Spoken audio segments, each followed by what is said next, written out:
2025 ಮತ್ತು 26ನೇ ವರ್ಷದ ಮುಂಗಡ ಪತ್ರವನ್ನು ಮಂಡಿಸಿದ್ದೇನೆ. ಕೇಳಿಸ್ತಾ ಇಲ್ವೇನ್ರಿ?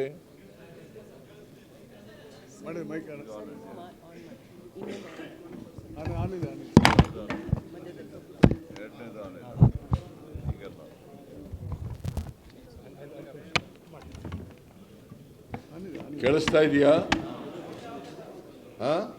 ಕೇಳಿಸ್ತಾ ಇದೆ ಸರ್.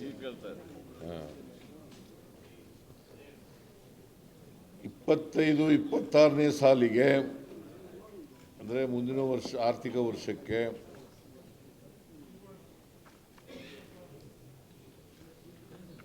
ಕರ್ನಾಟಕ ಸರ್ಕಾರದ ಮುಂಗಡ ಪತ್ರ ಅಥವಾ ಆಯವ್ಯಯ ಇದನ್ನು ಇವತ್ತು ಮಂಡಿಸಿದ್ದೇನೆ, ಸದನದ ಮುಂದೆ ಮಂಡಿಸಿದ್ದೇನೆ. ಈ ಬಜೆಟ್ಟು ಪೂರ್ಣ ಬಜೆಟ್ಟು ಅಂದರೆ ಓಟನ್ ಅಕೌಂಟ್ಸ್ ತಗೊಳ್ಳೋ ಬಜೆಟ್ ಅಲ್ಲ.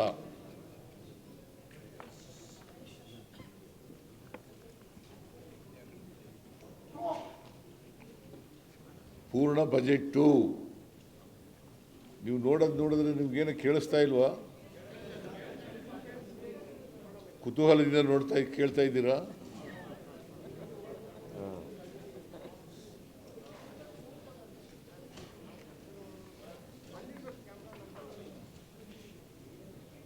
ಕಳೆದ ಸಾಲಿನಲ್ಲಿ ಅಂದರೆ ಈ ಆರ್ಥಿಕ ವರ್ಷದಲ್ಲಿ 3,71,000 ಕೋಟಿ 3,71,121 ಕೋಟಿ ಬಜೆಟ್ ಮಂಡಿಸಿತ್ತು.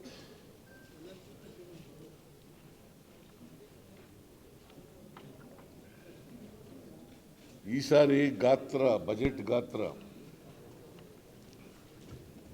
4,09,549 ಕೋಟಿ.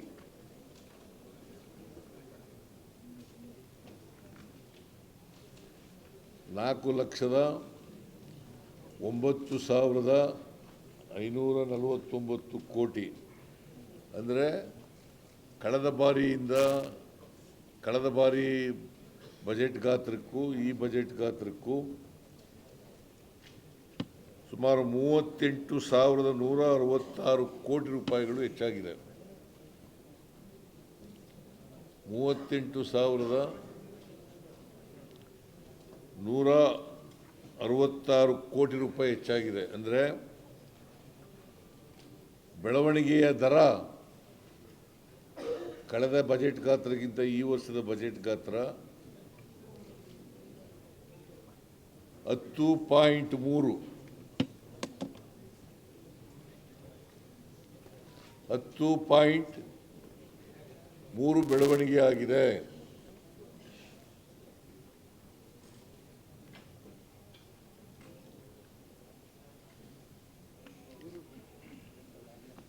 ಆಮೇಲೆ ರಾಜಸ್ವ ಸ್ವೀಕೃತಿಗಳು, ರೆವಿನ್ಯೂ ರಿಸೀಟ್ಸ್ ಕಳೆದ ವರ್ಷ 2,63,178 ಕೋಟಿ ಇತ್ತು. ಈ ವರ್ಷ 2 ಲಕ್ಷದ ಅಂದರೆ ಪ್ರಸ್ತುತ ವರ್ಷ 2,92,477 ಕೋಟಿ ಇದೆ. ಅಂದರೆ 29,299 ಕೋಟಿ ಹೆಚ್ಚಾಗಿದೆ ರೆವಿನ್ಯೂ ರಿಸೀಟ್ಸ್ನಲ್ಲಿ.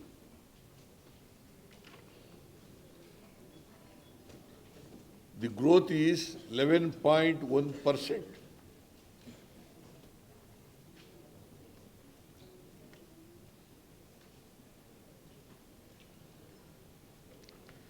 ರಾಜಸ್ವ ವೆಚ್ಚ, revenue expenditure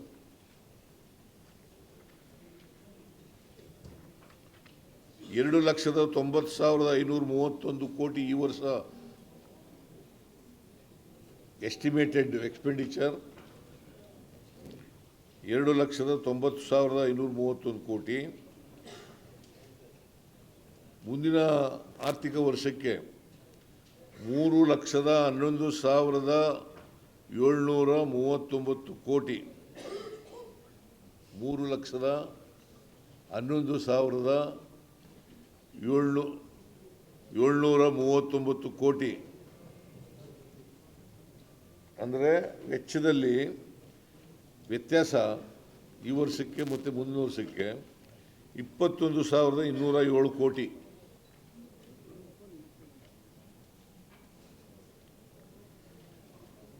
The growth in revenue expenditure 7.3%. Growth in revenue expenditure 7.3%. ಆದರೆ ರಾಜಸ್ವ ಸ್ವೀಕೃತಿಗಳಲ್ಲಿ 11.1% ಗ್ರೋತ್ ಆಗಿದೆ. ರಿಸೀಟ್ಸ್ನಲ್ಲಿ, ಖರ್ಚಿನಲ್ಲಿ 7.3% ಆಗಿದೆ.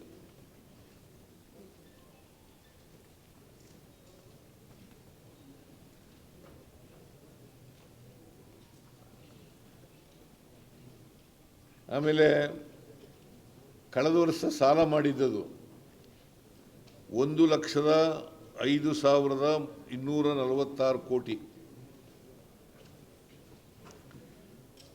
ಈ ವರ್ಷ ಸಾಲ ಮಾಡಿರೋದು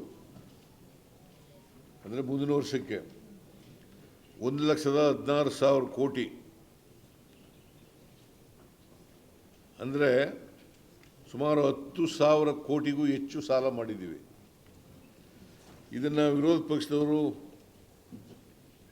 ಸಾಲ ಹೆಚ್ಚು ಮಾಡಿದ್ದಾರೆ ಅಂತ ಹೇಳ್ತಾರೆ. ನೀವು ಗಮನಿಸಬೇಕು, ನಮಗೆ ಸಾಲ ಮಾಡಲಿಕ್ಕೆ ಅವಕಾಶ ಎಷ್ಟಿದೆ. ಈಗ ಫಿಸ್ಕಲ್ ರೆಸ್ಪಾನ್ಸಿಬಿಲಿಟಿ ಆಕ್ಟ್ ಪ್ರಕಾರ ಜಿ ಎಸ್ ಡಿ ಪಿಯ 25% ಒಳಗಡೆ ಇರಬೇಕು. ಒಂದು ರಾಜ್ಯದ ಆರ್ಥಿಕತೆ ಸುಭದ್ರವಾಗಿದೆ ಅಂತನ್ನೋದಾದರೆ ಕೆಲವು ಮಾನದಂಡಗಳನ್ನು ಕೊಟ್ಟಿದ್ದಾರೆ ಆ ಆಕ್ಟ್ನಲ್ಲಿ. 2002ರಲ್ಲಿ ಆಗಿರೋದು ಅದು. 2002ರಲ್ಲಿ ಕೇಂದ್ರ ಸರ್ಕಾರ ಮತ್ತು ರಾಜ್ಯ ಸರ್ಕಾರಗಳು fiscal responsibility and management act pass ಮಾಡಿದ್ರು. ಫಿಸ್ಕಲ್ ರೆಸ್ಪಾನ್ಸಿಬಿಲಿಟಿ ಆ್ಯಂಡ್ ಮ್ಯಾನೇಜ್ಮೆಂಟ್ ಆ್ಯಕ್ಟನ್ನು ಪಾಸ್ ಮಾಡಿದ್ರು. ಅದರ ಪ್ರಕಾರ ರಾಜ್ಯ 3%ಗಿಂತ 25%ಗಿಂತ ಹೆಚ್ಚು ಸಾಲ ಮಾಡಬಾರ್ದು ಅಂತ ಇರ್ತದೆ. ನಾವು 24.91%ನಲ್ಲೇ ಸಾಲ ಮಾಡಿದ್ದೀವಿ. ನಾನು ಹೇಳೋದು ಗೊತ್ತಾಯ್ತಲ್ಲ. ಸಾಲ ನಾವು ತಗೊಂಡಿರೋದು 24.91. ನಮಗೆ ಅವಕಾಶ ಇರ್ತಕ್ಕಂಥದ್ದು 25%ವರೆಗೆ. Well within the parameters prescribed in the fiscal responsibility act.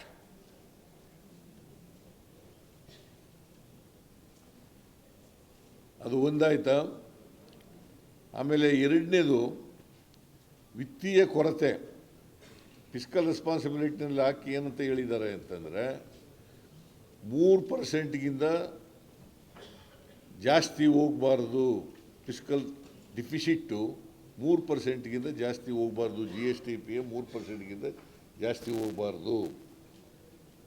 ನಾವು 2.95 ಅಂದರೆ 3% ಒಳಗಡೆ ಇದೆಯಲ್ಲ. ಅವ್ರಿಗೆ ಪಾಪ ಅಶೋಕ ಅವರಿಗೆ ಗೊತ್ತಿದೆಯೇನೋ ಗೊತ್ತಿಲ್ಲ ನನಗೆ.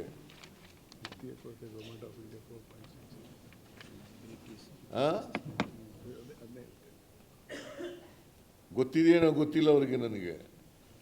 ಫಿಸ್ಕಲ್ ರೆಸ್ಪಾನ್ಸಿಬಿಲಿಟಿ ಆ್ಯಕ್ಟ್ ಓದ್ಕೊಂಡು ಮಾತಾಡಬೇಕು ಯಾವಾಗಲೂ. ಫಿಸ್ಕಲ್ ರೆಸ್ಪಾನ್ಸಿಬಿಲಿಟಿ ಆ್ಯಕ್ಟ್ನಲ್ಲಿ 3% ಒಳಗಡೆ ಫಿಸ್ಕಲ್ ಡಿಫಿಸಿಟ್ ಇರಬೇಕು ಅಂತ ಇದೆ. 3 ಮಾನದಂಡಗಳನ್ನು ಗುರುತಿಸಿದ್ದಾರೆ. ಒಂದು, ರೆವಿನ್ಯೂ ಸರ್ಪ್ಲಸ್ ಇರಬೇಕು. ಒಂದು ಆರ್ಥಿಕ ಪರಿಸ್ಥಿತಿ ಒಂದು ರಾಜ್ಯದ್ದು ಆರೋಗ್ಯಕರವಾಗಿದೆ ಅಂತಂದರೆ, ಫಿಸ್ಕಲ್ ಡಿಸಿಪ್ಲಿನ್ ಇದೆ ಅಂತನ್ನೋದಾದರೆ ಒಂದನೇ ಮಾನದಂಡ ರೆವಿನ್ಯೂ ಸರ್ಪ್ಲಸ್. ಎರಡನೇದು ಫಿಸ್ಕಲ್ ಡಿಫಿಸಿಟು 3%ಗಿಂತ ಜಾಸ್ತಿ ಆಗಬಾರದು. ಮೂರನೇದು ಸಾಲ, ಒಟ್ಟು ಸಾಲ ರಾಜ್ಯದ್ದು ಅಥವಾ ಈ ವರ್ಷ ತಗೊಳ್ತಕ್ಕಂಥದ್ದು, ಮುಂದಿನ ವರ್ಷ ತಗೊಳ್ತಕ್ಕಂಥ ಸಾಲ GSTPಯ 25%ಗಿಂತ ಜಾಸ್ತಿ ಇರಬಾರ್ದು. ನಮ್ಮದು ಫಿಸ್ಕಲ್ ಒಂದು ಮಾನದಂಡ ಇದೆಯಲ್ಲ, ಫಿಸ್ಕಲ್ ರೆವಿನ್ಯೂ ಸರ್ಪ್ಲಸ್ ಇರಬೇಕು ಅನ್ನೋದು ಇದೆಯಲ್ಲ, ಅದು ಹೋದ ಸಾರಿ 27,000 ಕೋಟಿ ಇತ್ತು. ಈ ವರ್ಷ 19,000 ಕೋಟಿಗೆ 26 ಆಗಿದೆ. ಆಮೇಲೆ ಈ ಮುಂದಿನ ವರ್ಷಕ್ಕೆ ನಾವು ಎಸ್ಟಿಮೇಟ್ ಮಾಡಿರೋದು ಎಷ್ಟಪ್ಪ ಅಂತಂದರೆ 19,262 ಕೋಟಿ. 19,262 ಕೋಟಿ. ಮುಂದಿನ ವರ್ಷಕ್ಕೆ will come to revenue surplus. ಈಗ ರೆವಿನ್ಯೂ ಡಿಫಿಸಿಟ್ನಲ್ಲಿದ್ದೀವಿ, ರೆವಿನ್ಯೂ ಸರ್ಪ್ಲಸ್ಗೆ ಬರ್ತೀವಿ. ಯಾಕೆ ಇದು ರೆವಿನ್ಯೂ ಸರ್ಪ್ಲಸ್ ಆಯಿತು ಅಂತಂದರೆ, ನಾವು ರೆವಿನ್ಯೂ ಎಕ್ಸ್ಪೆಂಡಿಚರ್ಸ್ ಹೆಚ್ಚಾಯಿತು.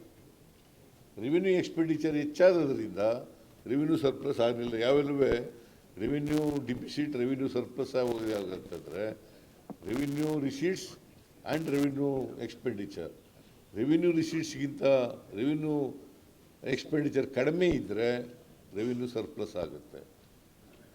ರೆವಿನ್ಯೂ ರಿಸೀಟ್ಸ್ಗಿಂತ ಜಾಸ್ತಿ ಇದ್ದರೆ ರೆವಿನ್ಯೂ ರಿಸೀಟ್ಸು ಅದು ರೆವಿನ್ಯೂ ಡಿಫಿಸಿಟ್ ಆಗ್ತದೆ. ನಾವು ವಿತಿನ್ ದಿ ಪ್ಯಾರಾಮೀಟರ್ಸ್ ಒಳಗಡೆ ಇದ್ದೀವಿ. ಆಮೇಲೆ ಇಷ್ಟೆಲ್ಲ ಮಾತಾಡ್ತಾರಲ್ಲ ಅಶೋಕ, ಕೇಂದ್ರ ಸರ್ಕಾರ ಎಷ್ಟು ಇದೆ ಗೊತ್ತಾ ಅವ್ರಿಗೆ?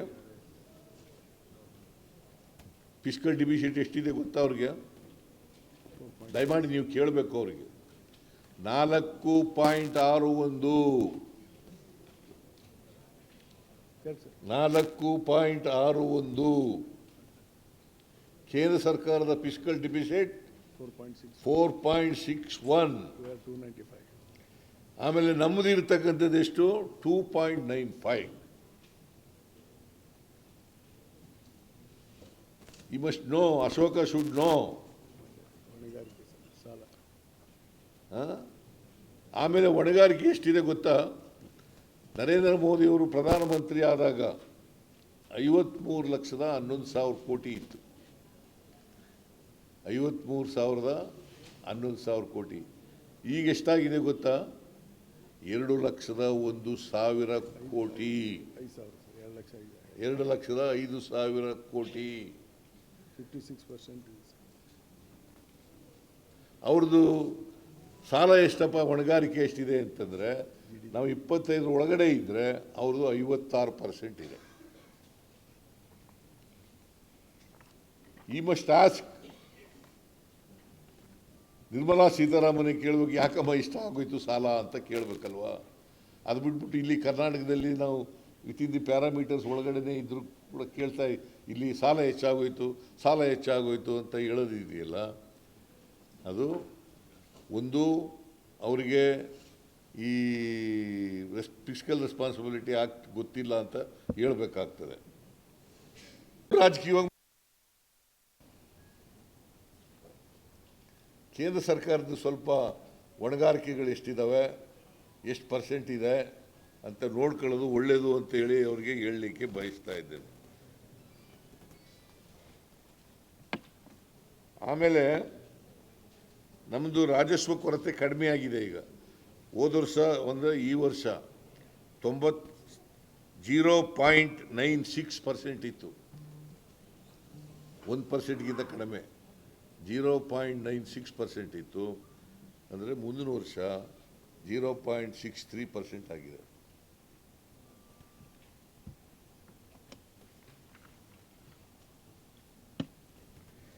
ಆಮೇಲೆ GSDP ಎಷ್ಟಾಗಿದೆ ಅಂತಂದರೆ GSDP ಕರ್ನಾಟಕದ GSDP ಗೊತ್ತಾ ನಿಮಗೆ? ಸುಮಾರು ಕಳೆದ ವರ್ಷ 28,61,929 ಕೋಟಿ ಇತ್ತು. 28,61,929 ಕೋಟಿ ಇತ್ತು. ಈ ವರ್ಷ 30,70,103 ಕೋಟಿ ಆಗಿದೆ. ಇದರಲ್ಲಿ 25% ನಾವು ಸಾಲ ತಗೋಬೇಕಾದ್ರೆ 30,70,103 ಕೋಟಿ. ಸೊ ನಾವು ಆರ್ಥಿಕ ಶಿಸ್ತನ್ನು ಪಾಲನೆ ಮಾಡಿದ್ದೀವಿ. ಜೊತೆಗೆ ಬಡವರಿಗೆ, ಮಹಿಳೆಯರಿಗೆ, ಕಾರ್ಮಿಕರಿಗೆ, ರೈತರಿಗೆ, ದುರ್ಬಲ ವರ್ಗದವರಿಗೆ, ಪರಿಶಿಷ್ಟ ಜಾತಿಯವರಿಗೆ, ಪರಿಶಿಷ್ಟ ವರ್ಗದವರಿಗೆ, ಮೈನಾರಿಟಿ ಅಲ್ಪಸಂಖ್ಯಾತರಿಗೆ, ಇವ್ರಿಗೆಲ್ಲರಿಗೂ ಕೂಡ ಅವರ ಆರ್ಥಿಕ ಬೆಳವಣಿಗೆಗೆ, ಅವರಿಗೆ ಆರ್ಥಿಕವಾಗಿ ಶಕ್ತಿ ಕೊಡಲಿಕ್ಕೆ ಕಾರ್ಯಕ್ರಮಗಳನ್ನು ಕೂಡ ರೂಪಿಸಿದ್ದೀವಿ.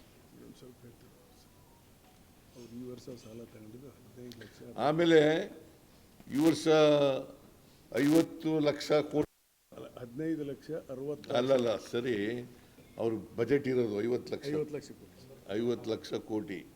50 ಲಕ್ಷ ಕೋಟಿನಲ್ಲಿ 15.66 ಲಕ್ಷ ಕೋಟಿ ಸಾಲ.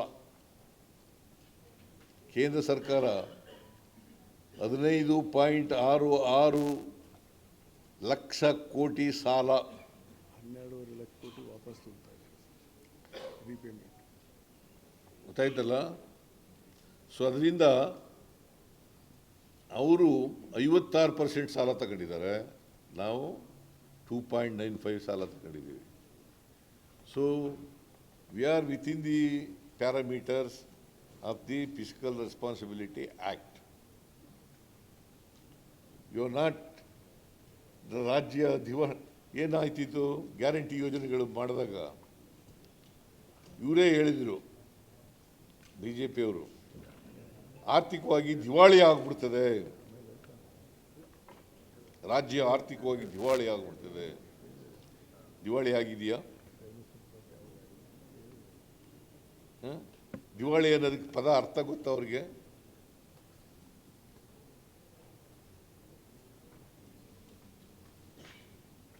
ನಾವು ಆರ್ಥಿಕವಾಗಿ ಸದೃಢವಾಗಿದ್ದೀವಿ, ಜೊತೆಗೆ ಆರ್ಥಿಕ ಶಿಸ್ತನ್ನು ಕಾಪಾಡ್ಕೊಂಡಿದ್ದೀವಿ, ಜೊತೆಗೆ ಫಿಸ್ಕಲ್ ರೆಸ್ಪಾನ್ಸಿಬಿಲಿಟಿ ಆ್ಯಕ್ಟ್ನಲ್ಲಿ ಹೇಳಿರ್ತಕ್ಕಂಥ ಮಾನದಂಡಗಳಿಗೆ ಅನುಗುಣವಾಗಿ ಕೂಡ ಇದ್ದೀವಿ. ಆಮೇಲೆ ಈ ಸಾಲ ಎಷ್ಟು ತಗೋಬೋದು ಅಂತ ನಿಗದಿ ಮಾಡೋರು ಯಾರು ಗೊತ್ತಾ? ಕೇಂದ್ರ ಸರ್ಕಾರದವರು, RBI.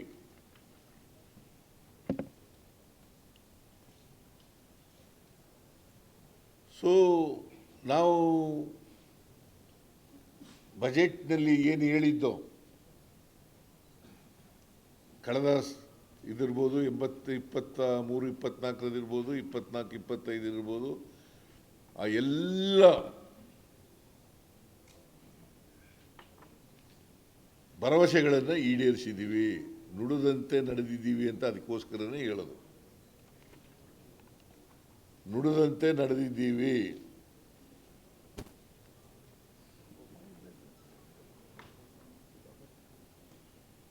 ಜೊತೆಗೆ ಶಿಸ್ತನ್ನು ಕಾಪಾಡ್ಕೊಂಡಿದ್ದೀವಿ, ಅಭಿವೃದ್ಧಿಗೂ ಹಣ ಖರ್ಚು ಮಾಡಿದ್ದೀವಿ. ಈಗ ಹೋದ ವರ್ಷ ನಮ್ಮ ಗ್ಯಾರಂಟಿ ಯೋಜನೆಗಳಿಗೆ 52,009 ಕೋಟಿ ರೂಪಾಯಿಗಳನ್ನು ಬಜೆಟ್ನಲ್ಲಿ ಇಯರ್ ಮಾರ್ಕ್ ಮಾಡಿದ್ದು. 52,009 ಕೋಟಿ ಮಾಡಿದ್ದು. ಎಲ್ಲ ಗ್ಯಾರಂಟಿ ಯೋಜನೆಗಳನ್ನು ಜಾರಿ ಮಾಡಿದ್ದೀವಿ. 23-24ರಲ್ಲಿ ಮಾಡಿದ್ದೀವಿ, 24-25ರಲ್ಲಿ ಮಾಡಿದ್ದೀವಿ, ಮುಂದೇನೂ ಮಾಡ್ತೀವಿ. ಯಾವುದೇ ಕೋತ ಆಗಿಲ್ಲ.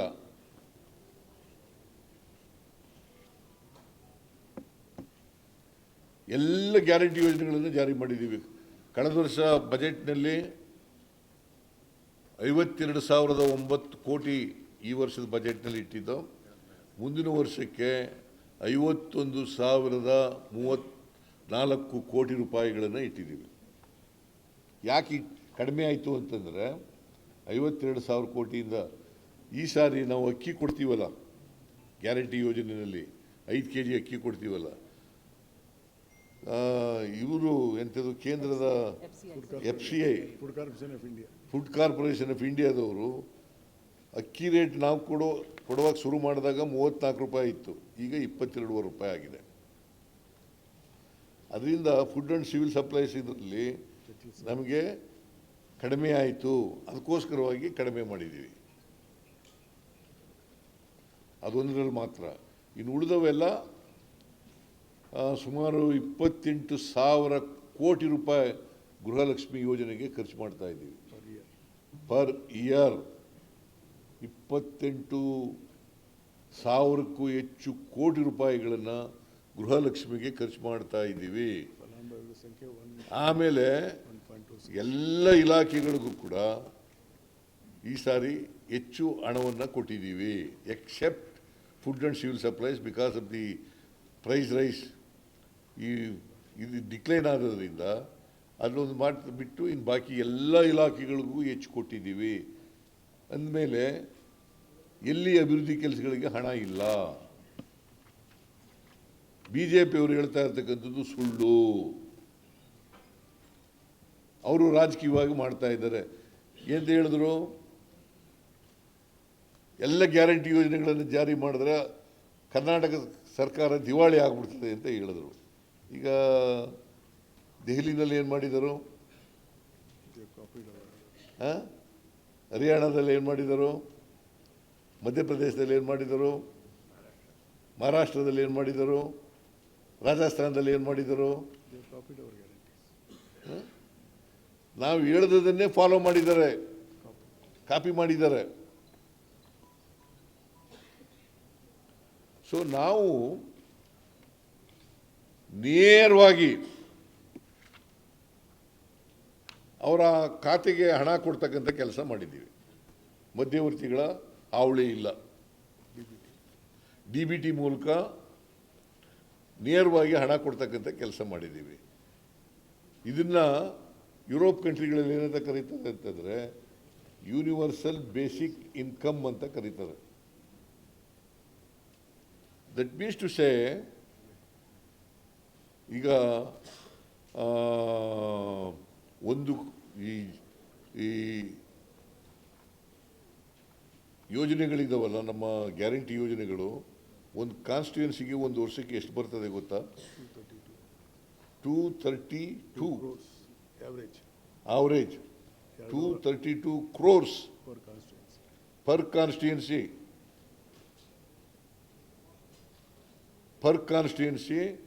ವರ್ಷಕ್ಕೆ ಗ್ಯಾರಂಟಿ ಯೋಜನೆಗಳಿಂದ 233 ಕೋಟಿ ಆವರೇಜ್ ಇದನ್ನು ಬರ್ತದೆ. ಇದನ್ನು ಹೇಳೋದೇ ಇಲ್ಲ.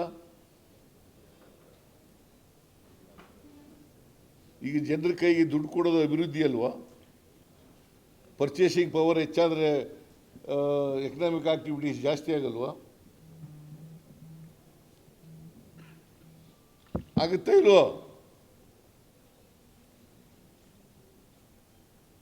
ಸೊ ಅವ್ರಿಗೆ ಐ ಕಾಂಟ್ ಅಂಡರ್ಸ್ಟ್ಯಾಂಡ್. ಆಮೇಲೆ ಎಲ್ಲ ಇಲಾಖೆಗಳಿಗೂ ಜಾಸ್ತಿ ಮಾಡಿದ್ದೀವಿ. ಹಾಗೆಯೇ ಮೈನಾರಿಟೀಸ್ಗೂ ಜಾಸ್ತಿ ಮಾಡಿದ್ದೀವಿ, ಹಿಂದುಳಿದವ್ರಿಗೂ ಜಾಸ್ತಿ ಮಾಡಿದ್ದೀವಿ,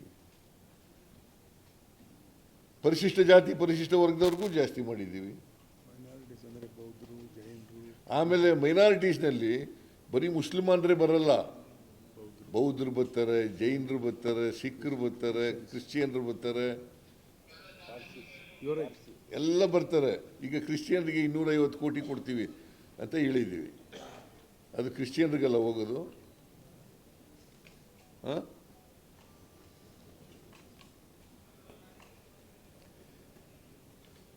ಬಜೆಟ್ ಗಾತ್ರ 4,09,000 ಕೋಟಿ, ಅದರಲ್ಲಿ ಎಲ್ಲ ಅಲ್ಪಸಂಖ್ಯಾತರಿಗೆ 4,500 ಕೋಟಿ ಕೊಟ್ಟರೆ ಈ ಬಜೆಟ್ಟು ಎಂಥ ಇದು ಎಂಥ ಬಜೆಟ್ ಇದು ಹಲಾಲ್ ಬಜೆಟ್.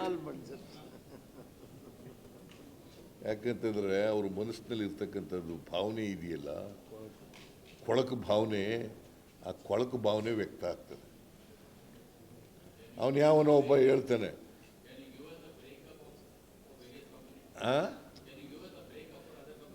ನೋಡಪ್ಪ, ನೋಡಿ ಈಗ ನಿಮಗೆ ಪ್ರೋಗ್ರಾಮ್ನಲ್ಲಿ ಇದು ನೋಡಿ, ಇದು ನೋಡ್ಕೋಬೇಕು. ಪುಸ್ತಕ ಸಿಕ್ಕಿದೆಯಾ ಕುರೈಸಿ? ನೋಡಿ ಇಲ್ಲಿದೆ, ಯಾವ್ಯಾವ ಇಲಾಖೆಗೆ ಎಷ್ಟೆಷ್ಟು ಕೊಟ್ಟಿದ್ದೀವಿ ಅಂತ. ಕಮ್ಯುನಿಟಿ ವೈಸ್ ಇಲ್ಲ, ಕಮ್ಯುನಿಟಿ ವೈಸ್ ಕೊಡೋಕ್ಕಾಗಲ್ಲ, ಕಮ್ಯುನಿಟಿ ವೈಸ್ ಕೊಡೋಕ್ಕಾಗಲ್ಲ. ಮೈನಾರಿಟೀಸ್ ಅಂತ ಒಟ್ಟಿಗೆ ಹೇಳಿರೋದು, ಆಲ್ ಕಮ್ಯುನಿಟಿಗೆ ಹೇಳಿದ್ವಲ್ಲಯ್ಯ. 4 ಲಕ್ಷದ ಇಲ್ಲಿದೆ ಸರ್ SCP TSP. ನೋಡಪ್ಪ, SCP TSP ಇದು ಪರಿಶಿಷ್ಟ ಜಾತಿ ಪರಿಶಿಷ್ಟ ವರ್ಗದವರಿಗೆ 24% ಜನ ಇದ್ದಾರೆ. ಅವರು 24.1% ಜನ ಇದ್ದಾರೆ. Part of Hindu. ಅವ್ರಿಗೆ 42,000 ಕೋಟಿ. SCP ಮೈನಾರಿಟಿಗೆ 4,500 ಕೋಟಿ, OBCಗೆ 4,300 ಕೋಟಿ, 4,300 ಕೋಟಿ. ಯಾರು ಹೇಳಮ್ಮ? ಇಲ್ಲಿ ಕೊಟ್ಟಿದ್ದೀವಲ್ಲ SCP TSP ಮತ್ತು ಎಲ್ಲ ಇದು ಬರ್ತದೆ. 42,000 ಕೋಟಿಯಿಂದ ಹೆಚ್ಚಾಯಿತು ಅಂತ ಹೇಳಲೇ ಇಲ್ಲ. ಸರ್ ಮೈನಾರಿಟಿ SCP TSPನಲ್ಲಿ 24% ಜನ ಇದ್ದಾರೆ. ಈಗ ಭಾಳ ಮಾತಾಡ್ತಾರೆ ಅವರು. BJP ಕೇಂದ್ರ ಸರ್ಕಾರ ಆಗಲಿ, BJP ಅಧಿಕಾರದಲ್ಲಿರ್ತಕ್ಕಂಥ ರಾಜ್ಯ ಸರ್ಕಾರಗಳಲ್ಲಿ SCP TSP ಆಕ್ಟ್ ಮಾಡಿದ್ರೆ ತೋರಿಸ್ಲಿ ನೋಡಿ. Let them show. ಇಡೀ ಕೇಂದ್ರ ಸರ್ಕಾರ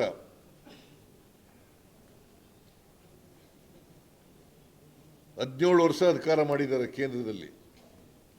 ಪರಿಶಿಷ್ಟ ಜಾತಿ ಪರಿಶಿಷ್ಟ ವರ್ಗದವರಿಗೆ ಕಾನೂನು ಮಾಡಿ ಅವ್ರ ಜನಸಂಖ್ಯೆಗೆ ಅನುಗುಣವಾಗಿ ಅಭಿವೃದ್ಧಿ ಹಣ ಖರ್ಚು ಮಾಡ್ತಕ್ಕಂಥದ್ದನ್ನು ತೋರಿಸ್ಲಿ ನೋಡೋಣ. Any BJP state as A matter of fact.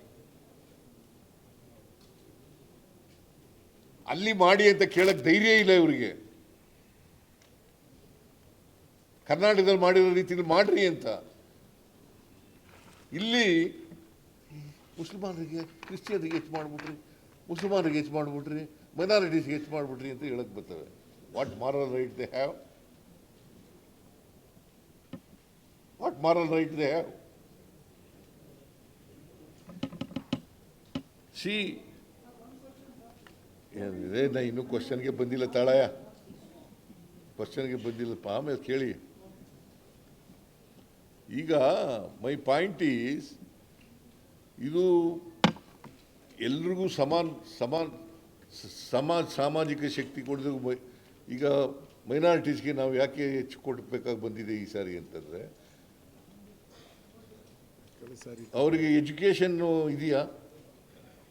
Sir ಎಜುಕೇಷನ್ನಲ್ಲಿ 25 others ಇದೆ, 75 ಮೈನಾರಿಟಿ. ಅಲ್ಲಿ ಅದರ್ಸ್ಗೂ ಕೊಡ್ತೀವಿ ಅವರಿಂದ. ಇರ್ತದೇನ್ರಿ? ರೆಸಿಡೆನ್ಷಿಯಲ್ ಸ್ಕೂಲ್ ಆ್ಯಂಡ್ ಕಾಲೇಜ್ನಲ್ಲಿ 100 ಸೀಟ್ ಇದ್ದರೆ 25 ಅದರ್ಸ್, 75 ಮಂದಿ ಮೈನಾರಿಟಿ. ಆಮೇಲೆ ನಾವು ಮೈನಾರಿಟೀಸ್ ಇನ್ಸ್ಟಿಟ್ಯೂಷನ್ಗಳು ಮಾಡಿದ್ರು ಕೂಡ ಎಜುಕೇಷನ್ 75% ಮೈನಾರಿಟೀಸ್ಗೆ, 25% ಬೇರೆಯವ್ರಿಗೂ ಕೊಡ್ತೀವಿ, ಅದರ್ಸ್ಗೂ ಕೊಡ್ತೀವಿ. C other than minority. What is the percentage of literacy among minorities? The lowest. ಅದಕ್ಕೆ ನಾವು ಸಮಾನತೆಯಲ್ಲಿ ನಂಬಿಕೆ ಇಟ್ಕೊಂಡಿರ್ತಕ್ಕಂಥವ್ರು. ಸಬ್ಕೆ ಸಾಥ್ ನಾವು ಅವ್ರ ಥರ ಹೇಳೋದು ಇಲ್ಲ. ಸಬ್ಕ ಸಾಥ್ ಸಬ್ಕ ವಿಕಾಸ್ ಅಂತ ಹೇಳೋದು. ಅದು ಹೇಳಿ ಹೇಳಿ ಇವ್ರಿಗೆ ಅನ್ಯಾಯ ಮಾಡೋದು. ಸಿ ಅದರಿಂದ ಅವರು ಹಲಾಲ್ ಬಜೆಟ್ ಅಂತ ಹೇಳೋದು, ಅಥವಾ ಇನ್ಯಾವುದೋ ಬಜೆಟ್ ಅಂತ ಹೇಳೋದು, ಪಾಕಿಸ್ತಾನ ಬಜೆಟ್ ಅಂತ ಹೇಳೋದು, ಅವರ ಸೆಕ್ಯುಲರಿಸಮ್ ವಿರೋಧಿಗಳು ಅನ್ನೋ ಭಾವನೆ ತೋರಿಸುತ್ತೆ. ಇದು ಬಹುತ್ವದ ದೇಶ, ಎಲ್ಲರನ್ನೂ ಸಮಾನವಾಗಿ ಕಾಣಬೇಕಾಗಿರ್ತಕ್ಕಂಥದ್ದು, ಎಲ್ಲ ಧರ್ಮಗಳನ್ನು ಕೂಡ ಸಮಾನವಾಗಿ ಕಾಣಬೇಕಾಗಿರ್ತಕ್ಕಂಥದ್ದು. ಬರೀ ಯಾವುದೋ ಒಂದು ಧರ್ಮ ಅಥವಾ ಒಂದು ಜಾತಿ ಅಥವಾ ಒಂದು ಗುಂಪಿನ ದೇಶ ಅಲ್ಲ ಇದು. ಅದರಿಂದ ಇವರು ದೀಸ್ ಪೀಪಲ್ ಅವರಿಗೆ they are totally against secularism. ಸಂವಿಧಾನ ಏನು ಹೇಳ್ತದೆ? ಎಲ್ರಿಗೂ ಸಮಾನ ಅವಕಾಶಗಳನ್ನು ಕೊಡಿ, ಎಲ್ರಿಗೂ ಎಲ್ಲ ಅಧಿಕಾರ ಇರ್ಬೋದು, ಸಂಪತ್ತು ಇರ್ಬೋದು, ಬೇರೆ ಅವಕಾಶಗಳಿರ್ಬೋದು, ಎಲ್ರಿಗೂ ಸಮಾನ ಅವಕಾಶಗಳು ಕೊಡಿ ಅಂತ ಹೇಳ್ತದೆ. ಮತ್ತು ಸಂವಿಧಾನ ಹೇಳೋದು ಮತ್ತು ಸಂವಿಧಾನದಲ್ಲಿರ್ತಕ್ಕಂಥ ವಿಚಾರಗಳಿಗೆ ವಿರುದ್ಧವಾಗಿರ್ತಕ್ಕಂಥದ್ದು. This is very bad. So ಅದರಿಂದ ಬಿ ಜೆ ಪಿಯವರು, ನಾನು ಉತ್ತರ ಹೇಳುವಾಗ ಅಸೆಂಬ್ಲಿನಲ್ಲಿ ಉತ್ತರ ಹೇಳ್ತೀನಿ, ಹೇಗೆ ಇವರು ಸಂಕುಚಿತ ಮನೋಭಾವ ಇರ್ತಕ್ಕಂಥವರು, ಹೇಗೆ ಸಂವಿಧಾನಕ್ಕೆ ವಿರುದ್ಧವಾಗಿದ್ದಾರೆ ಇವರು, ಸಂವಿಧಾನದ ಧ್ಯೇಯೋದ್ದೇಶಗಳಿಗೆ ವಿರುದ್ಧವಾಗಿದ್ದಾರೆ ಇವರು, ಸೆಕ್ಯುಲರಿಸಮ್ಗೆ ವಿರುದ್ಧವಾಗಿದ್ದಾರೆ ಇವರು, ಬಹುತ್ವಕ್ಕೆ ವಿರುದ್ಧವಾಗಿದ್ದಾರೆ ಇವರು. ಇದನ್ನೆಲ್ಲ ಉತ್ತರ ಹೇಳುವಾಗ ಹೇಳ್ತೀನಿ, ಬಟ್ ಇಲ್ಲೆಲ್ಲ ಡೀಟೇಲ್ ಎಲ್ಲ ಹೇಳಕ್ಕೆ ಹೋಗೋದಿಲ್ಲ ನಾನು. ಈ ಬಜೆಟ್ ಇದೆಯಲ್ಲ, ದೂರದೃಷ್ಟಿ ಇರ್ತಕ್ಕಂಥದ್ದು, ಎಲ್ಲರನ್ನೂ ಸಮಾನತೆಯನ್ನು ಕೊಡ್ತಕ್ಕಂಥದ್ದು, ಮತ್ತು ಆರ್ಥಿಕ ಸಾಮಾಜಿಕ ಬೆಳವಣಿಗೆಯನ್ನು ಮಾಡ್ತಕ್ಕಂಥದ್ದು, ಜೊತೆಗೆ ಫಿಸ್ಕಲ್ ರೆಸ್ಪಾನ್ಸಿಬಿಲಿಟಿ ಆ್ಯಕ್ಟನ್ನು ನಾವು ಏನು ಪಾಸ್ ಮಾಡ್ಕೊಂಡಿದ್ದೀವಿ ಅದಕ್ಕೆ ಆ ಮಾನದಂಡಗಳಿಗೆ ಅನುಗುಣವಾಗಿ ಮಾಡ್ತಕ್ಕಂಥ ಬಜೆಟ್ ಇದು. ಅತ್ಯಂತ ಆರ್ಥಿಕ ಶಿಸ್ತು. ಆಮೇಲೆ ಈ ನೋಡಿ, ನಾನು 94-95 ಆದಾಗ 13 ಲಕ್ಷ ಕೋಟಿ ಏನೋ ಇತ್ತು ಬಜೆಟ್. ಜ್ಞಾಪಿದೆಯೇನಮ್ಮ? 13 ಲಕ್ಷನೋ 14 ಲಕ್ಷನೋ ಇತ್ತು. ಇವತ್ತು 4,09,539 ಕೋಟಿ. 4,00,000 13,000 ಕೋಟಿ. ಆಗ 94-95ರಲ್ಲಿ 13,000 ಕೋಟಿ. ಈಗ 4,09,090 ಚಿಲ್ಲರೆ ಕೋಟಿ. ಸೊ ನಾನು ಹೆಮ್ಮೆ ಪಡ್ತಾ ಇದ್ದೀನಿ, ಕರ್ನಾಟಕ ರಾಜ್ಯದ ಬಜೆಟ್ ಗಾತ್ರ 4 ಲಕ್ಷ ಆಗಿದೆಯಲ್ಲ ಅಂತೇಳಿ ಹೆಮ್ಮೆ ಪಡ್ತಾ ಇದ್ದೀನಿ. ನಾನು ಅದನ್ನು ಮಂಡಿಸ್ತಕ್ಕಂಥ ಅವಕಾಶ ಸಿಕ್ಕಿದೆಯಲ್ಲ ಅಂತಕ್ಕಂಥದ್ದು ನಾನು ಸಂತೋಷ ಪಡ್ತಾ ಇದ್ದೀನಿ. ಏನಾದ್ರು ಇದ್ರೆ ಕೇಳಿದ್ರೆ, ಅದೇನೋ ಕೇಳ್ತಾ ಇದ್ರಲ್ಲ, ತಾಳ ಅವರು ತಾಳಪ್ಪ. ಇಲ್ಲ, ನೀನು ವೆಂಕಟ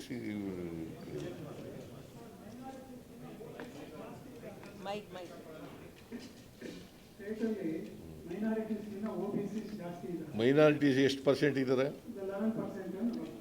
ಯಾರು ಹೇಳಿದ್ರು ಮೈನಾರಿಟೀಸ್? ಮುಸ್ಲಿಮ್ಸ್ ಮೈನಾರಿಟೀಸ್ ಅಂದ್ರೆ ಮುಸ್ಲಿಮ್ ಅಲ್ರಿ?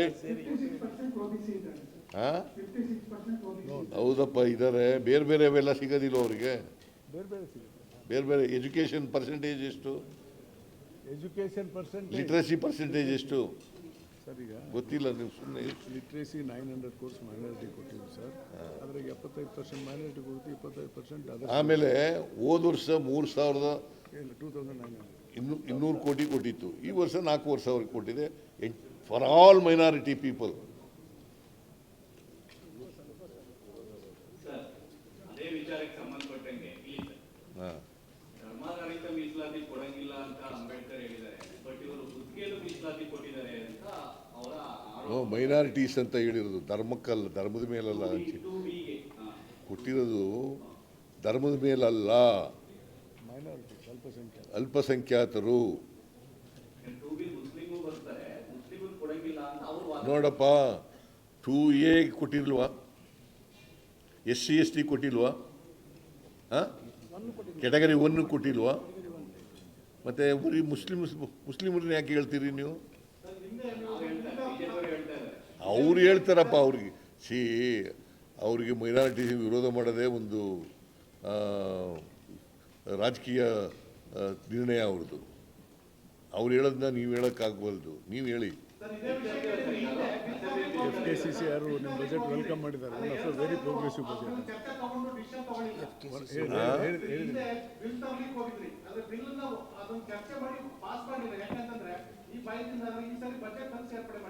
ಯಾರು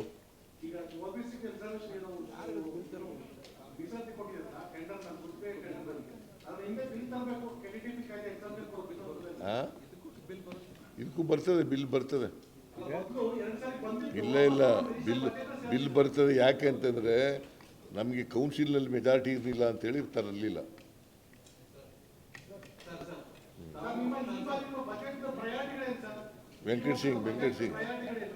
ವೆಂಕಟ್ ಸಿಂಗ್ ತಾಳಪ್ಪ ನೀನು ತಮ್ಮ. ಟೋಟಲ್ ಕೃಷ್ಣಾ ಮೇಲ್ದಂಡೆ ಯೋಜನೆ ಪುನರ್ ನಿರ್ಮಾಣಕ್ಕೆ ನಿಯರ್ ಅಬೌಟ್ 1 ಲಕ್ಷ ಕೋಟಿ ಬೇಕು. ಒಟ್ಟಾರೆ ನೀರಾವರಿ ಇಲಾಖೆ 21,948 ಕೋಟಿ ಇದೆ ಸರ್. ಅದನ್ನ ಈಗ ಇವರೆಲ್ಲ ನೋಡಿ, ಕೇಂದ್ರ ನೋಟಿಫಿಕೇಶನ್ ಆಗಿಲ್ಲ. ಅಪ್ಪರ್ ಕೃಷ್ಣ ನೋಟಿಫಿಕೇಶನ್ ಯಾರು ಮಾಡಬೇಕಾಗಿರೋದು? Government of India. ಯಾರ ಕೈನಲ್ಲಿರೋದು ಗೌರ್ಮೆಂಟ್ ಆಫ್ ಇಂಡಿಯಾ? ಅಪ್ಪರ್ ಭದ್ರಾಕ್ಕೆ 5,300 ಕೋಟಿ ಕೊಡ್ತೀವಿ ಅಂತ ಬಜೆಟ್ನಲ್ಲಿ ಹೇಳಿದ್ರು, ಕೊಟ್ರ? ಅದನ್ನು ಮಾತಾಡಲ್ಲ ಇವರು ಯಾರೂ. ಆಮೇಲೆ 15ನೇ ಹಣಕಾಸಿನ ಆಯೋಗದಲ್ಲಿ 11,495 ಕೋಟಿ ಕೊಡಬೇಕು ಅಂತೇಳಿ ಸ್ಪೆಷಲ್ ರೆಕಮೆಂಡೇಶನ್ ಮಾಡಿದರು, ಸ್ಪೆಷಲ್ ಗ್ರಾಂಟ್ಸ್ ಕೊಡಬೇಕು ಅಂತ ರೆಕಮೆಂಡ್ ಮಾಡಿದರು. ಕೊಟ್ರ? ಅದ್ರ ಬಗ್ಗೆ ಮಾತಾಡಿದಾರ ಇವ್ರು ಯಾರು? ಒಬ್ಬ MP ಒಬ್ಬ ಅಶೋಕ ಮಾತಾಡಿದ್ದಾರೆ ಯಾವತ್ತಾರವೇ? ರಾಜ್ಯದ ಬಗ್ಗೆ ಕಳಕಳಿ ಇದ್ದಿದ್ರೆ ಮಾತಾಡಬೇಕಾಗಿತ್ತು. ಅಪ್ಪರ್ ಭದ್ರಾಕ್ಕೆ 5,300 ಕೋಟಿ ಕೊಡ್ತೀವಿ ಅಂತೇಳಿ 23-24 ಬಜೆಟ್ನಲ್ಲಿ ಹೇಳಿದ್ರು. ಬರೀ ಬಾಯಿ ಮಾತಂದಲ್ಲ, ಬಜೆಟ್ನಲ್ಲಿ ಹೇಳಿದ್ರು. ಇವತ್ತಿನವರೆಗೂ ₹1 ಕೊಟ್ಟಿಲ್ಲ. 2 ವರ್ಷ ಆಯ್ತಾ ಬಂತು. ಪಾರ್ಲಿಮೆಂಟ್ ಸೆಷನ್ ನಡೆದಾಗ ಪಕ್ಷದವರಲ್ಲಿ ಏನೋ ಈ ಬಗ್ಗೆ ಕ್ಯಾಂಪಿಂಗ್ ಮಂಡಳಿ ಪ್ರತಿಭಟನೆ ಮಾಡ್ತಾರೆ ಸರ್. ಇದನ್ನ ಈಗ ಪಾರ್ಲಿಮೆಂಟ್ ಸೆಷನ್ ನಡೆದಲ್ಲ, ಈ ಇಶ್ಯೂಸ್ ಇರೋದು ಅಪ್ಪರ್ ಕೃಷ್ಣ ರಾಷ್ಟ್ರೀಯ ನಾವು ನೋಡಪ್ಪ, ದಿಲ್ಲಿನಲ್ಲೇ ಹೋಗಿ ಇವನ್ನೆಲ್ಲ ಹೇಳಿದೆ, ಪ್ರತಿಭಟನೆ ಮಾಡೋದು. ಪಾರ್ಲಿಮೆಂಟ್ನಲ್ಲಿ ಅನೇಕ ಸಾರಿ ಪ್ರತಿಭಟನೆ ಮಾಡಿದ್ದಾರೆ ನಮ್ಮ ರಾಜ್ಯಸಭೆಯಲ್ಲಿ ಮತ್ತು ಇದರಲ್ಲಿ ನಮ್ಮ MP ಗಳು. ಅವರು ಕಿವಿಗೆ ಹಾಕೊಳ್ಳೋದೇ ಇಲ್ಲ. ನಾನು ಒಂದು ಮೀಟಿಂಗ್ ಕರೆದಿದ್ದೆ, ನಿರ್ಮಲಾ ಸೀತಾರಾಮನ್ ಬಂದಿದ್ದರು. ಕೊಡ್ತೀವಿ ಅಂದರೆ ಇವತ್ತಿನವರು ಕೊಡಲಿಲ್ಲ, ₹1 ಕೊಡಲಿಲ್ಲ. 1 ವರ್ಷ ಆಯಿತು ಬಂತು.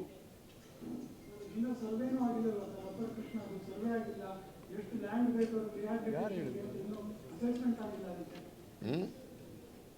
73,000 ಕೋಟಿ 23,000 ಎಕರೆ ಸರ್ವೆ. What survey sir? 73,000 ಎಕರೆ ಮುಳುಗಡೆ ಆಗ್ತಾ ಇದೆ. ಕನ್ಸಲ್ಟ್ ಅವಾರ್ಡ್ ಮಾಡ್ಬೇಕಂತ ಬೆಂಗಳೂರು ಯೂನಿವರ್ಸಿಟಿ ಮರುನಾಮಕರಣಕ್ಕೆ ಹೋಗಿರೋದು ತೀವ್ರ ವಿವಾದ ಆಗ್ತಿದೆ ಸರ್. ಡಾಕ್ಟರ್ ಮನಮೋಹನ್ ಸಿಂಗ್ ಅಂತ ಮರುನಾಮಕರಣ ಮಾಡ್ತಿದ್ದೀರಿ. ಈಗ ಮನಮೋಹನ್ ಸಿಂಗ್ ಅವರು ಕೊಡುಗೆ ಇಲ್ವಾ ಈ ದೇಶಕ್ಕೆ? ಸೆಂಟ್ರಲ್ ಯೂನಿವರ್ಸಿಟಿ ಇದೆ, ಸೆಂಟ್ರಲ್ ಯೂನಿವರ್ಸಿಟಿ ಅಂತ ಇತ್ತು, ಅವ್ರ ಹೆಸರು ಇಟ್ಟಿದ್ದೀವಿ. What is wrong in that? ನಾನು ಪುನಃ BJP ಅವರು ಅಂತ ಹೇಳ್ಬೇಡ್ರಿ. ಅವರು ರಾಜಕೀಯವಾಗಿ ಹೇಳ್ತಾರೆ. ನೀವು ಹೇಳಿ ಅಂತಂದ್ರೆ BJP ಅವರು ಹೇಳಿದ್ರು, BJP ಅವರು ಹೇಳೋದು ರಾಜಕೀಯ ಕಾರಣಕ್ಕೋಸ್ಕರ ಹೇಳ್ತಾ ಇದ್ದಾರೆ.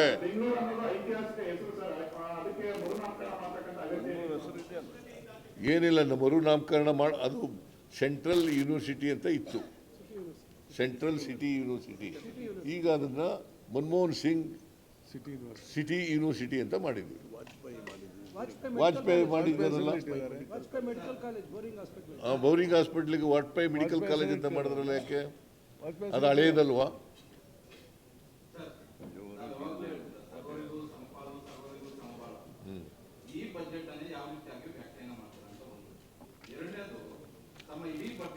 ಸರ್ವರಿಗೂ ಸಮಪಾಲು ಸಮಬಾಳು ಇನ್ನೂ ಸಿಕ್ಕಿಲ್ಲ. ಆ ದಿಕ್ಕಿನಲ್ಲಿ ನಡೆದಿದ್ದೀವಿ. ಎಲ್ಲರಿಗೂ ಸಮಪಾಲು ಸಮಬಾಳು ಕೊಡಲಿಕ್ಕೆ ಆ ದಿಕ್ಕಿನಲ್ಲಿ ನಡೆದಿದ್ದೀವಿ. 6 ಪ್ರಿಯಾರಿಟೀಸ್ ಯಾರು ಅಭಿವೃದ್ಧಿ ಆಯಾಮ ಬಜೆಟ್ ಅಲ್ಲಿ ಎಲ್ಲೂ ಕೂಡ ದೊಡ್ಡ ಮಟ್ಟದ ಯೋಜನೆಗಳಿಗೆ ಕೈ ಹಾಕಿಲ್ಲ. ಯಾರು ಹೇಳಿದ್ರು? ಗ್ಯಾರಂಟಿಗಳಿಂದ ದೊಡ್ಡ ಯೋಜನೆಗಳು ಅಂದ್ರೇನು? ಈಗ ಟನಲ್ ರೋಡ್ ಒಂದು ಬಿಟ್ರೆ, ಹಾ? ಬೆಂಗಳೂರಲ್ಲಿ ಟನಲ್ ರಸ್ತೆ ನಿರ್ಮಾಣ ಮಾಡೋದೊಂದು ಬಿಟ್ರೆ, ಅಷ್ಟು ದೊಡ್ಡ ಮಟ್ಟದ ನೀರಾವರಿ ಯೋಜನೆಗಳಾಗಿರ್ಬೋದು, ನೀರಾವರಿ ಯೋಜನೆಗಳಿಗೆ ಕೇಳಪ್ಪ ಇಲ್ಲಿ, ನೀರಾವರಿ ಯೋಜನೆಗಳಿಗೆ ಎಷ್ಟು ಕಳೆದ ವರ್ಷಕ್ಕಿಂತ ಜಾಸ್ತಿ 2,000 ಕೋಟಿ ಜಾಸ್ತಿ ಮಾಡಿದ್ದೀವಿ. ಆಮೇಲೆ ಮೈನರ್ ಇರಿಗೇಷನ್ಗೆ 1,000 ಕೋಟಿ ಜಾಸ್ತಿ ಮಾಡಿದ್ದೀವಿ. ಇವೆರಡೂ ಸೇರಿ ಸುಮಾರು 23,000 ಕೋಟಿ ಆಗುತ್ತೆ. ಹೋದ ಸಾರಿ 16,000 ಕೋಟಿ ಇತ್ತು, ಈ ವರ್ಷ ಜಾಸ್ತಿ ಆಗಿದೆ. KCPL ರೋಡ್ ತೊಗೊಂಡಿವಿ ಸರ್ 5,000. ಆಮೇಲೆ ಬೆಂಗಳೂರು ನಗರಕ್ಕೆ 3,000 ಕೋಟಿ ಕೊಟ್ಟಿದ್ದು, ಈ ಸಾರಿ 7,000 ಕೋಟಿ ಮಾಡ್ತಾ ಇದ್ದೀವಿ.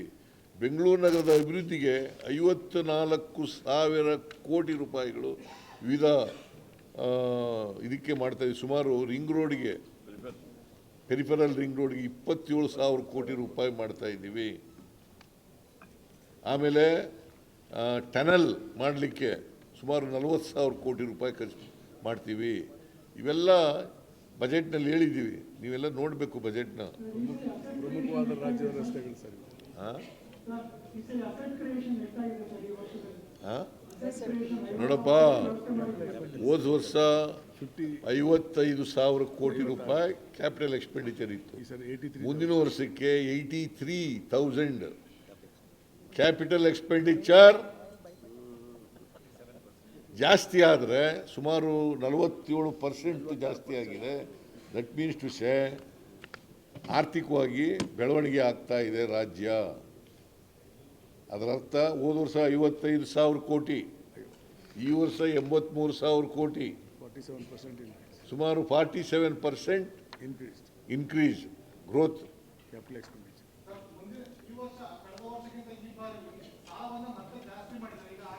ಈ ಸಾರಿ ಪುನಃ ಅದನ್ನೇ ಕೇಳಿದ್ರಿ ಏನ್ರಿ? ಮಾನದಂಡ ಒಳಗಡೆನೆ ಇದ್ದೀವಿ. ಗವರ್ಮೆಂಟ್ ಆಫ್ ಫಿಸ್ಕಲ್ ರೆಸ್ಪಾನ್ಸಿಬಿಲಿಟಿ ಕೇಂದ್ರ ಸರ್ಕಾರದ ಯಾಕೆ ಕೇಳೇ ಇಲ್ಲ ನೀನು? 56%. 56% ಕೇಳೇ ಇಲ್ಲ, ಕೇಳೇ ಇಲ್ವಲ್ಲಪ್ಪ ನೀನು. ಅವ್ರು 56% ಇದ್ದಾರೆ. ಅವರು 56, ನಮ್ಮದು 24.91, 95. ಸಿದ್ದರಾಮಯ್ಯ ಅವರು ಬಹಪೂರ್ವವಾಗಿ ಎಲ್ಲಾ ಟೈಮಲ್ಲೂ ಕೊಡ್ತಾರೆ ಅಂತಾರೆ, ಆದ್ರೆ ಗ್ಯಾರಂಟಿ ಯೋಜನೆಗಳು ಸಿದ್ದರಾಮಯ್ಯ ಅವರ ಕೈ ಕಟ್ಟಾಕಿದೆಯಾ ಅಂತ. ಪುನಃ ಅದನ್ನೇ ಹೇಳಿದ್ರೆ ಏನು ಪ್ರಯೋಜನ? ಯಾರಪ್ಪ ಅವರು ಕೇಳೋದು? ಸರ್ 7th pay commission ಹೇಳಿ. ಹಾ? 7th pay commission. 7th pay ಕಮಿಷನ್ಗೆ 7th ಪೇ ಕಮಿಷನ್ಗೆ ಸುಮಾರು 19,000 ಚಿಲ್ಲರೆ ಕೋಟಿ ಕೊಟ್ಟದು. ಅದು ಯಾವ ಸರ್ಕಾರ ಕೊಟ್ಟದು? 27% ಕೊಟ್ಟು. ಹಾಂ, 27. ಯಾವ್ದು ಕೊಟ್ಟದು? 7th pay commission. 7th pay commission ಜಾರಿ ಮಾಡಿದ್ವಲ್ಲ. ಆಮೇಲೆ ಈ ಸರ್ಕಾರ ಕೈ ಕಟ್ಕೊಂಡಿದ್ರೆ ಆಶಾ ಕಾರ್ಯಕರ್ತರಿಗೆ, ಅಂಗನವಾಡಿ ಕಾರ್ಯಕರ್ತರಿಗೆ, ಪೈಲ್ವಾನರುಗಳಿಗೆ, ಮಿಡ್ ಡೇ ಮೀಲ್ಗೆ, Guest teachers, ಗೆಸ್ಟ್ ಟೀಚರ್ಗಳಿಗೆ ಅವ್ರಿಗೆಲ್ಲ ಹೆಚ್ಚು ಮಾಡೋಕ್ಕಾಯ್ತಿತ್ತ? ಅರ್ಚಕರು ಅರ್ಚಕರಿಗೆ ಎಲ್ಲ ಆಲ್ ಎಲ್ರಿಗೂ ಹೆಚ್ಚು ಮಾಡೋಕ್ಕಾಯ್ತಿತ್ತ? ಕೈ ಕಟ್ಬಿಟ್ಟಿದೆ. ಸರ್ ಇನ್ನೊಂದು ಕೇಂದ್ರ ಡಾಕ್ಯುಮೆಂಟ್ ಸರ್ 200.14. ಸರ್ ಇನ್ನೊಂದು, ಕೆಲವೊಂದ್ ಕಡೆ ವೃತ್ತಿ ತೆರಿಗೆಯನ್ನ ಒಂದು 100 ರೂಪಾಯಿ ಜಾಸ್ತಿ ಮಾಡಿದ್ದಾರೆ ಒಂದು ತಿಂಗಳು. ಒಂದು 50-60 ಕೋಟಿ ಆದಾಯ ಬರೋದಕ್ಕೆ ಈಗ ಹನಿ ಸುಮ್ಮನೆ ನೀವು ತೆರಿಗೆನೇ ಹೆಚ್ಚು ಮಾಡಬೇಡಿ ಅಂತಂದ್ರೆ ಹೆಂಗೆ? ಇಲ್ಲ ಆಗಿದ್ರೆ ಟ್ಯಾಕ್ಸ್ ಬಜೆಟ್ ಆಗ್ತಿತ್ತಲ್ಲ ಅಂತ ಹೇಳ್ತೀನಿ. 50-60 ಎಲ್ಲ ಸಾರಿನೂ ಟ್ಯಾಕ್ಸ್ ಫ್ರೀ ಬಜೆಟ್ ಮಾಡೋಕ್ಕಾಗಲ್ಲ, ಗೊತ್ತಾಯ್ತಾ? ಟ್ಯಾಕ್ಸು ಬೇಕು, ಅಭಿವೃದ್ಧಿ ಆಗಬೇಕು, ಟ್ಯಾಕ್ಸ್ ಬೇಡ. It is quite negligible, sir. ಅದು ಇಟ್ ಈಸ್ ಮೋಸ್ಟ್ ನೆಗ್ಲಿಜಿಬಲ್. ಇದು ಅದೇ 100 ರೂಪಾಯಿ ಒಂದು ವರ್ಷಕ್ಕೆ, ಅದು 100 ರೂಪಾಯಿ ಪರ್ ಇಯರ್. ಬಿಜೆಪಿ ಕಾಂಗ್ರೆಸ್ ನಾಯಕರು ನಿಮ್ಮನ್ನ ಭೇಟಿ ಮಾಡಿದ್ರು, ಬಿಜೆಪಿ ಜೆಡಿಎಸ್ ಎಂಎಲ್ಎಗಳು ನಿಮ್ಮನ್ನ ಮೀಟ್ ಮಾಡಿ ವಿಶೇಷ ಅನುದಾನ ಕೇಳಿದ್ರು. ಏನಾದ್ರು ಕೊಟ್ಟಿರೋ ಸರ್ ಅವ್ರಿಗೆ ಅನುದಾನಗಳು? ನೋಡೋಣ, ಮುಂದಿನ ದಿನಗಳಲ್ಲಿ ತೀರ್ಮಾನ ಮಾಡ್ತೀವಿ. ಯಾಕಂದರೆ 8,000 ಕೋಟಿ ರೂಪಾಯಿ ವಿಶೇಷ ಅನುದಾನ ಇಟ್ಕೊಂಡಿದ್ದೀವಿ ನಾವು. ಎಲ್ಲ ವಿಧಾನಸಭಾ ಅದು ಎಲ್ಲ ವಿಧಾನಸಭಾ ಕ್ಷೇತ್ರಗಳಿಗೂ ಕೂಡ ಹಂಚಿಕೆ ಮಾಡ್ತೀವಿ.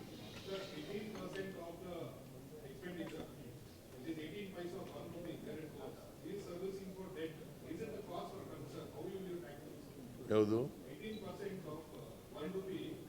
ನಾನು ಒಂದು ರಾಜ್ಯದ ಸಾಲನೆ ಮಾಡದೆ ಮಾಡೋಕ್ಕಾಗಲ್ಲ ಯಾವುದೇ ರಾಜ್ಯ.